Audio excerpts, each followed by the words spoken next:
اعوذ باللہ من الشیطان الرجیم بسم اللہ الرحمن الرحیم رب اشرح لی صدری ویسر لی امری واحلل عقدۃ من لسانی یفقہوا قولی۔ ریاض الصالحین حصہ اول، احادیث نبی صلی اللہ علیہ وسلم۔ حضرت ابو امامہ رضی اللہ تعالیٰ عنہ سے روایت ہے کہ نبی اکرم صلی اللہ علیہ وسلم کے سامنے جب دسترخوان اٹھایا جاتا تو آپ صلی اللہ علیہ وسلم یہ دعا پڑھتے، جس کا ترجمہ ہے کہ تمام تعریفیں اللہ ہی کے لیے ہیں، ایسی تعریف جو بہت ہو، پاکیزہ ہو اور اس میں برکت دی گئی ہو، نہ اس سے کفایت کی گئی ہے، نہ یہ آخری کھانا ہے اور نہ اس سے بے نیازی ہو سکتی ہے، اے ہمارے رب۔ بخاری شریف۔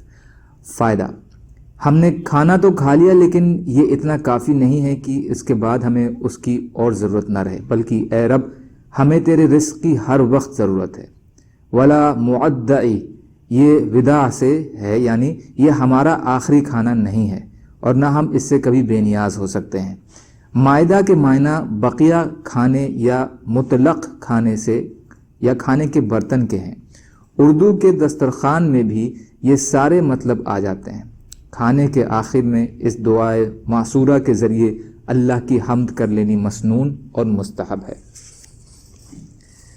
حضرت معاذ بن انس رضی اللہ تعالی عنہ سے روایت ہے کہ رسول اللہ صلی اللہ علیہ وسلم نے فرمایا، جس شخص نے کھانا کھایا پھر یہ دعا پڑھی کہ تمام تعریفیں اس اللہ کے لیے ہیں جس نے مجھے یہ کھلایا اور یہ رزق مجھے دیا بنا میری طاقت یا تدبیر اور قوت کے، تو اس کے اگلے چھوٹے گناہ معاف کر دیے جاتے ہیں۔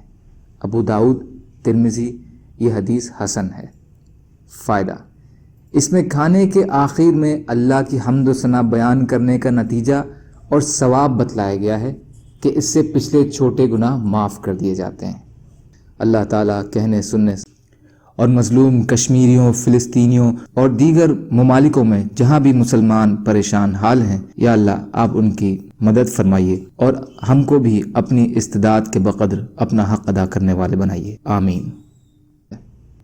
سبحان اللہ و بحمدہ، سبحانک اللہم بحمدک، اشہد ان لا الہ الا انت، استغفرک و اتوب الیک۔ سبحان ربک رب العزۃ عما یصفون، وسلام علی المرسلین، والحمد للہ رب العالمین، برحمتک یا ارحم الراحمین۔ لا الہ الا اللہ، محمد رسول اللہ۔